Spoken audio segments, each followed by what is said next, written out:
Bom dia, queridos. Mocidade, UPA, Juventude da Vila Moraes. Vamos continuar o nosso estudo no livro O Incomparável Cristo, de John Stott. É óbvio que a gente está só nesses pequenos 10 a 15 minutos de aula, a gente dá só uma síntese daquilo que o livro apresenta e está indo aí o PDF para você estudar, ler e para entender um pouco mais, né? E é interessante que, como nós falamos na aula passada, né, nós falamos sobre o Jesus influente, né, ou a influência de Cristo na vida das pessoas. E a aula passada ele trouxe alguns aspectos que nessa aula final, a parte final do livro, ele muda completamente, porque aqui ele vai falar sobre o Apocalipse, né, e vai gastar um tempo maior na questão de mostrar, através do Apocalipse, a influência do Senhor Jesus. Afinal de contas, o Apocalipse é a revelação de Jesus Cristo ao apóstolo João quando estava na ilha de Patmos, né? Então, na verdade, por que ele guardou isso por último? Só porque é o último livro da Bíblia? Não. Ele guardou esse ato de trazer o aspecto de Cristo e a sua influência, né, dentro de todo o contexto cristão, primeiro porque Apocalipse é um gênero literário mais complexo, diferente dos outros livros, né, desde Gênesis até, né, a Judas e etc. Então, as cartas gerais, né? Então, na verdade, o Apocalipse ele tem esse gênero literário um pouco diferente. Apocalipse também traz alguns retratos de Cristo, né, que precisam ter um pouco de cuidado, de zelo e de falar sobre eles. Então não poderia simplesmente fazer como ele fez nos demais livros, mostrando sobre Cristo, a influência e etc.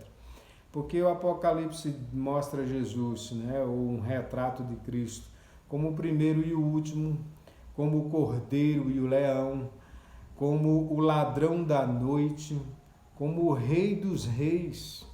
Ele traz Jesus como juiz divino e como o noivo celestial.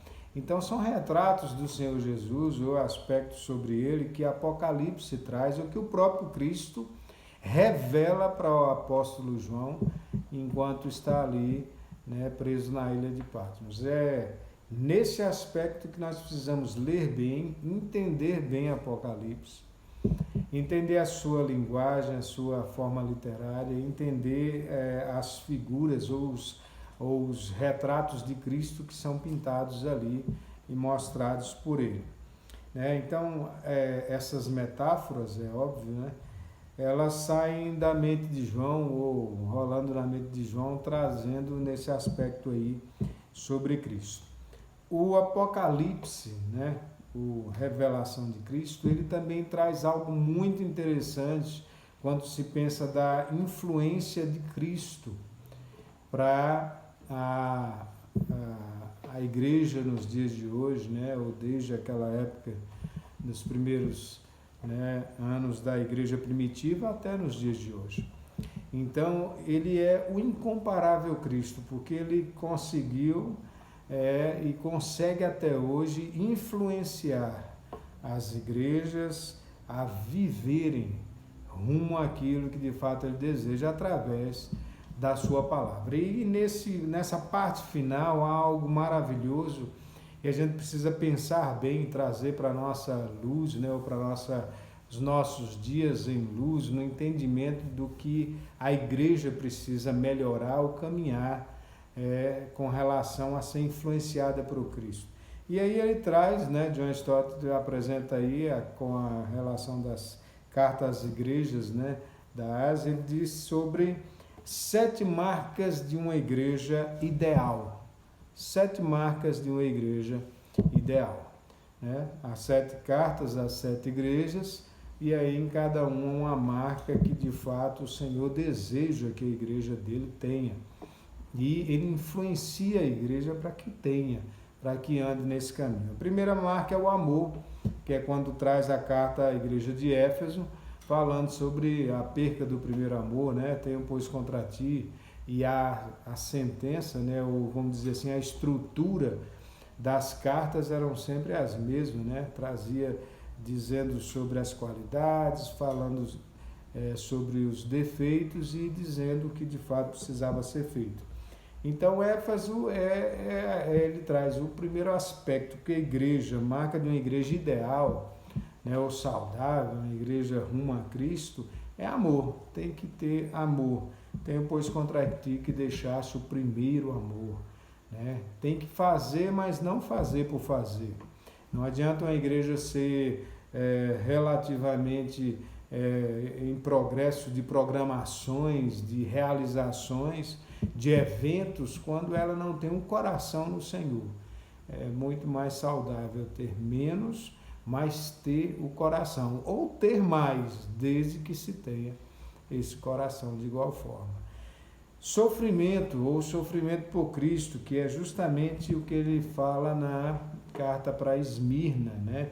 Então, outra marca de uma igreja ideal é o sofrimento por Cristo.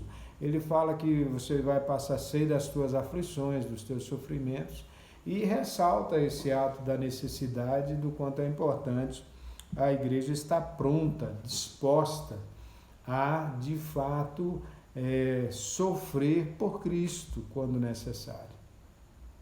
Então, primeira marca de uma igreja ideal, amor. Segunda marca, sofrimento, ou disposição para sofrer por Cristo.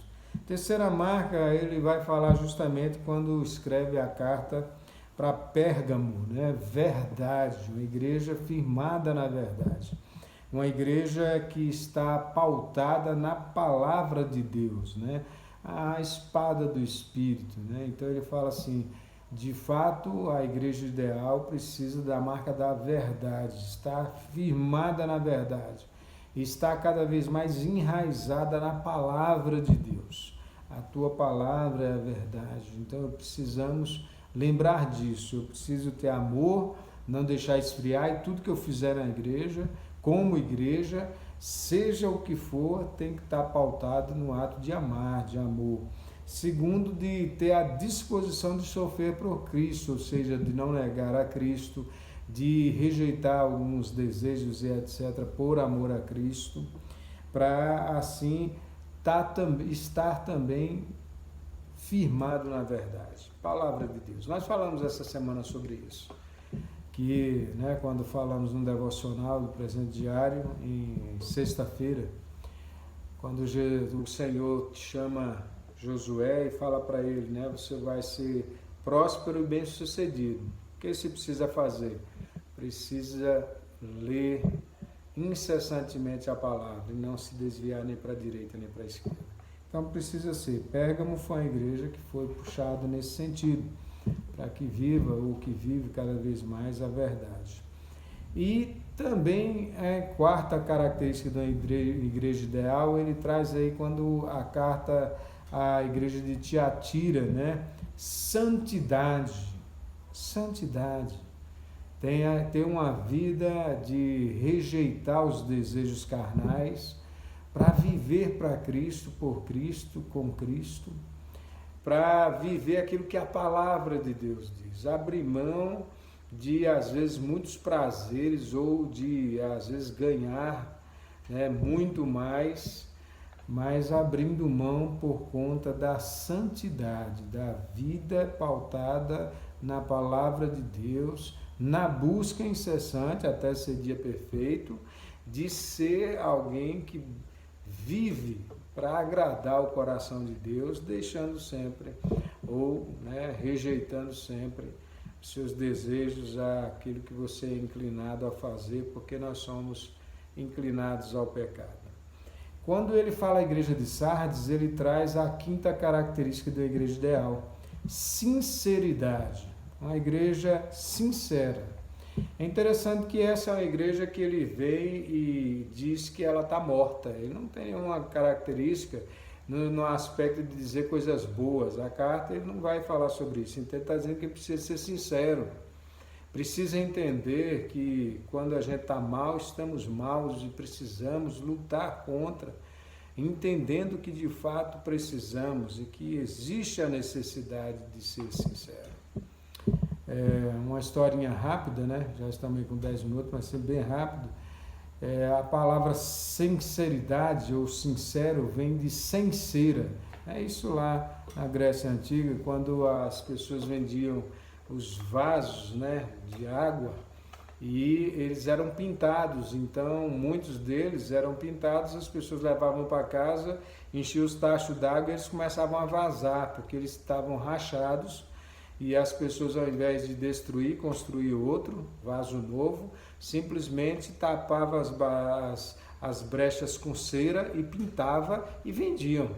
Então, há alguns que procuravam dizer que os seus vasos eram vasos que não iam vazar, ou seja, vasos feitos corretamente, colocavam uma placa, né, na frente das suas bancas dizendo assim, sem cera, sem cera. Ou seja, que simplesmente não tenta mentir para os outros, causando uma imagem que não é. A igreja ideal, ela não pode ser uma igreja assim. E é isso que está trazendo aí quando traz esse puxão de orelha à igreja de Sardes. Uma igreja morta, uma igreja que mostra ou que tenta mostrar que tem vida, mas na verdade ela está cheia de cera. Ela está rachada, ela não presta. Uma hora vai vazar tudo, porque ela não é de fato forjada da forma correta. A sexta característica é missão, ou seja, dedicação na missão de Deus. Qual missão? Testemunhar sobre Ele. E aí é justamente quando ele vai falar para Filadélfia, sobre o ato de ter a disponibilidade de testemunhar para as outras pessoas do amor de Deus e daquilo que o Senhor fez ou faz constantemente em nossas vidas. Uma igreja ideal é uma igreja que testemunha sobre Cristo, com suas ações, com suas palavras, né, com aquilo que de fato ela deixa mostrar-se para o povo lá fora. Testemunho de vida, dedicação de vida. E por último, a sétima característica de uma igreja ideal, né, ele traz aí, baseado nas 7 cartas, a igreja de Laodiceia, não mornos, ou seja, tu não é quente, tu não é frio, mas é morno, estou pronto a vomitar-te. Então, nem se envolve, nem deixa de se envolver, nem lê a Bíblia, nem deixa de ler, nem ora, nem deixa de orar, ou seja, é uma vida morna, uma vida sem dedicação, uma vida sem propósito, uma vida sem dizer assim, eu nasci para viver para o Senhor, para agradar ao Senhor, eu preciso conhecer Ele lendo a sua palavra, eu preciso falar com Ele para entender cada vez mais, para pôr as minhas questões diante dEle, eu preciso testemunhar dEle para as outras pessoas, cumprir a sua missão, eu preciso santidade de vida e ter disposição para tudo isso, integridade, ser íntegro. Íntegro, nós falamos sobre o Jó esses dias, alguém que era íntegro, reto, temente a Deus e que se desviava do mal. Então, alguém que de fato não eu só estou aí, não, mas eu estou dedicado em ser de Deus e viver para Deus e amar cada vez mais a Deus. Para encerrarmos, estamos com quase 14 minutos, o John Stott traz uma história lá muito interessante de um escultor famoso, há muitos e muitos anos atrás, que esculpiu uma bela imagem de Cristo, fez um belo trabalho e as pessoas vinham de todos os lugares do continente para poder ver a sua beleza ou a sua obra, só que eles olhavam do lado, do outro tal, e diziam que era bonita, e ele falava mais, ela é mais bela ainda, porque só há como enxergar a beleza total dessa obra se você se colocar de joelhos.